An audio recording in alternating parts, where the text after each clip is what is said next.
5 seconds.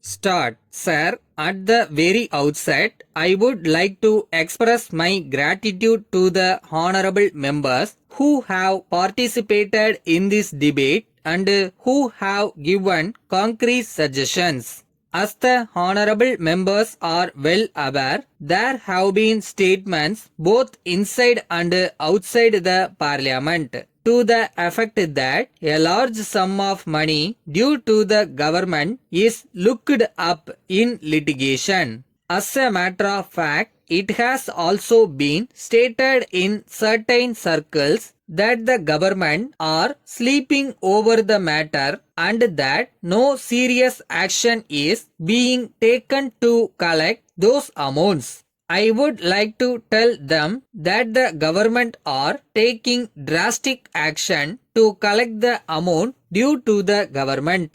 Sir, I would like to bring to the notice of the honorable members that a sum of rupees 1400 crores is involved in the cases pending before the various high courts and a sum of rupees 700 crores is involved in the cases pending before the Supreme Court of India. There was representation that the government should come up with a solution in order to clear the pending cases. It has also been brought to the notice of the government that the high courts in some of the states have given conflicting verdicts which have come in the way of the administration and have also put the trade and business into difficulty. We have to find a solution for all these problems.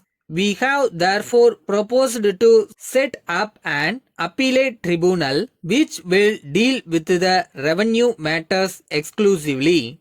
As the honorable members are aware, our high courts in various states of the country have to deal with so many matters, including the revenue matters. As such, they are not in a position to dispose of the cases coming before them within a short time. So, we have thought of coming before this house with this bill containing a proposal to set up an appellate tribunal.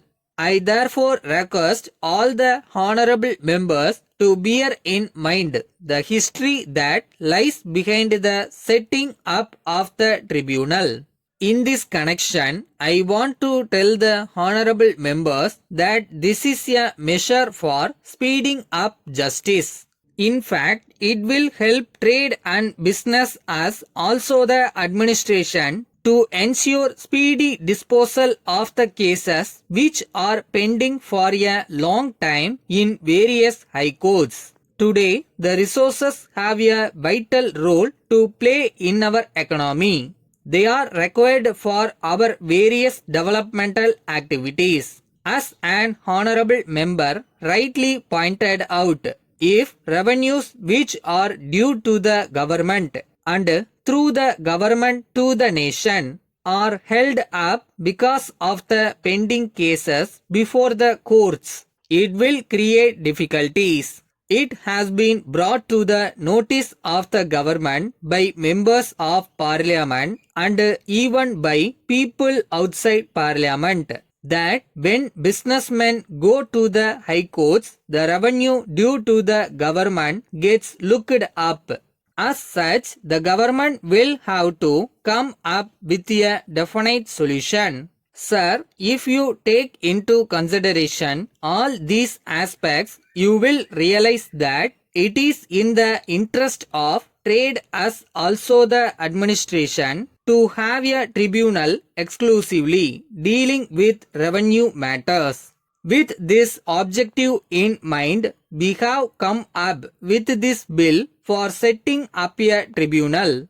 I appreciate the concern expressed by an honorable member that we should come up with clear legislation and there should not be any deficiency.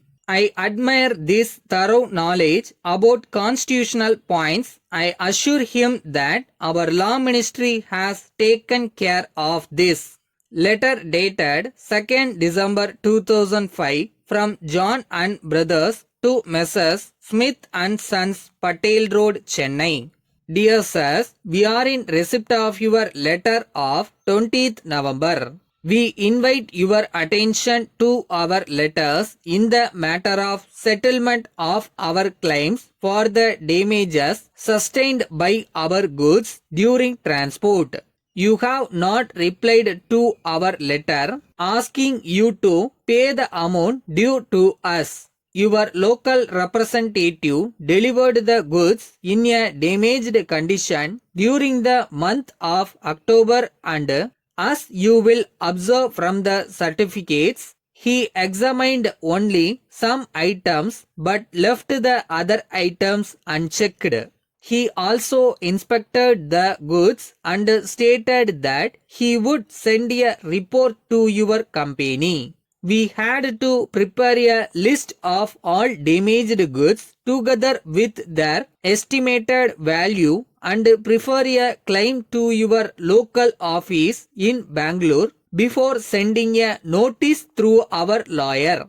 Even though we had asked your company to come and inspect the goods within a fortnight, no action has been taken in the matter.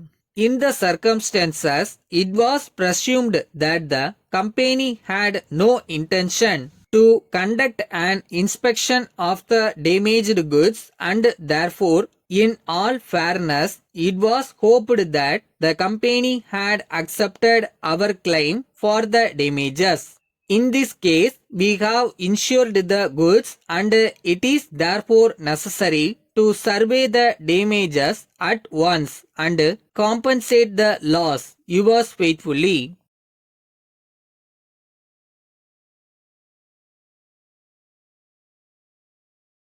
வரும், நம்மளுக்கு ஒரு காலம் வரும்.